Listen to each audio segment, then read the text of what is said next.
Hey guys, LevelCap here. Today we've got some great updates and announcements from EA regarding the Battlefield franchise. The first big announcement is that Battlefield Hardline, the cops versus criminals based Battlefield, now has a confirmed release date of March 17th, St. Patrick's Day 2015. We also know that there's going to be another Hardline beta before the final release so that players can play it, stress test it, talk about balance, and test out new game modes. The whole beta schedule for Hardline has really shown tremendous growth on EA's part, in that they're really looking at the community for feedback before the game comes out.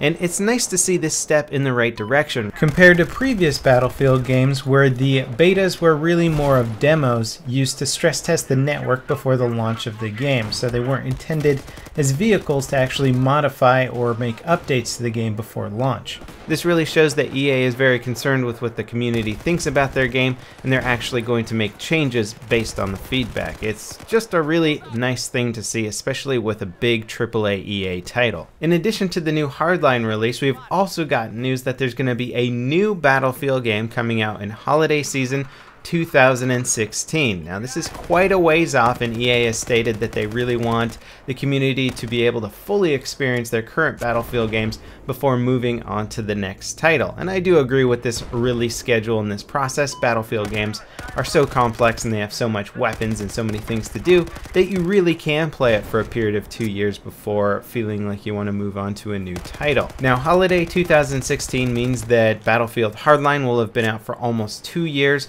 Battlefield 4 will have been out for over 3 years at that point, so that's a pretty big gap in between games.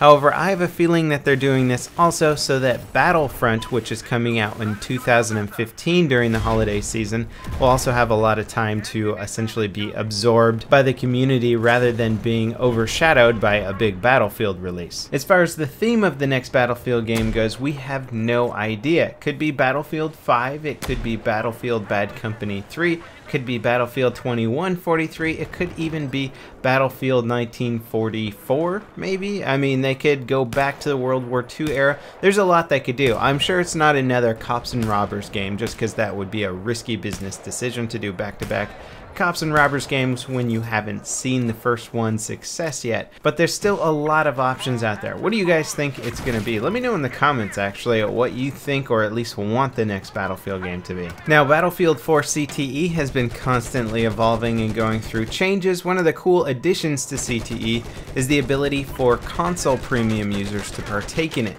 The only problem with this is that you have to actually have a PC. So if you bought console premium Battlefield 4, you can go on your PC, get Origin, download CTE Battlefield 4, and play it on the PC. I don't imagine that this will appeal to a large quantity of players out there, but if you do happen to play on console and you've been looking for an excuse to try out some shooters on the PC, this might be a good free way to do it. Now there's some cool things going on in CTE right now. One of the most important things is a potential fix to the head glitch issue. This is basically when you decide to hide behind a piece of cover and only expose the very top portion of your head, yet you're still able to completely shoot over that cover and down your opponents. This makes it almost impossible for your opponent to kill you because such a small part of your body is exposed, yet you can freely shoot over that cover. The reason this is possible is because bullets in Battlefield 4 and most shooters out there actually come from the center point of the camera that is on your player. So if your camera is mounted, say,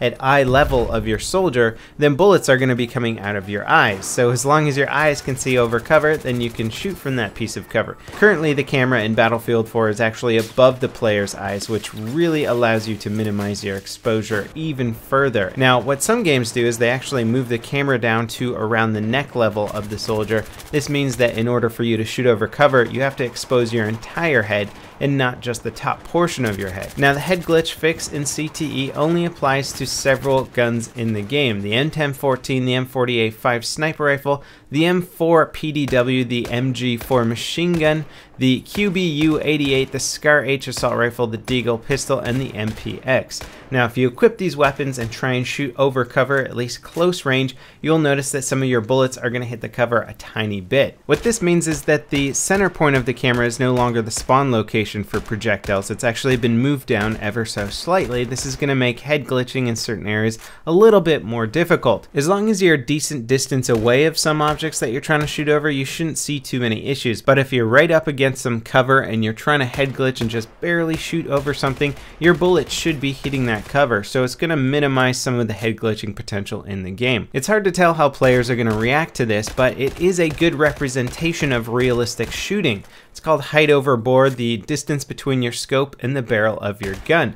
Just because you can see your target through your scope doesn't mean your bullet's going to hit it, because your barrel could be in line with some cover right in front of you. This problem is pretty much mitigated at further ranges, but when you're right next to some cover, it can be an issue, and I believe it's actually called muzzle awareness in real life, just being aware of where the actual barrel of your gun is in relation to your optic. I personally like this change to weapons in CTE because it kind of fixes an issue with head glitching, but it also adds an element of realism to the game. So if you can balance a game and at the same time make it feel a little bit more realistic, that's a win in my book. Now, although we got a nice big patch for the core game of BF4 recently, which fixed a lot of issues and made the game much more enjoyable overall, it's still really important to continue playing CTE. The developers are constantly working on BF4. They plan on supporting this game for a long time to come, and if you want to be at the forefront of making suggestions and helping change the game and improve the game and test the game, then CTE is where it's at right now. Anyway, that pretty much wraps it up for this news/updates video. If you guys were expecting Squad Up today, we had scheduling issues and it should be back on track for next week. As always, thanks for watching guys, and I'll see you next time. This is LevelCap signing off.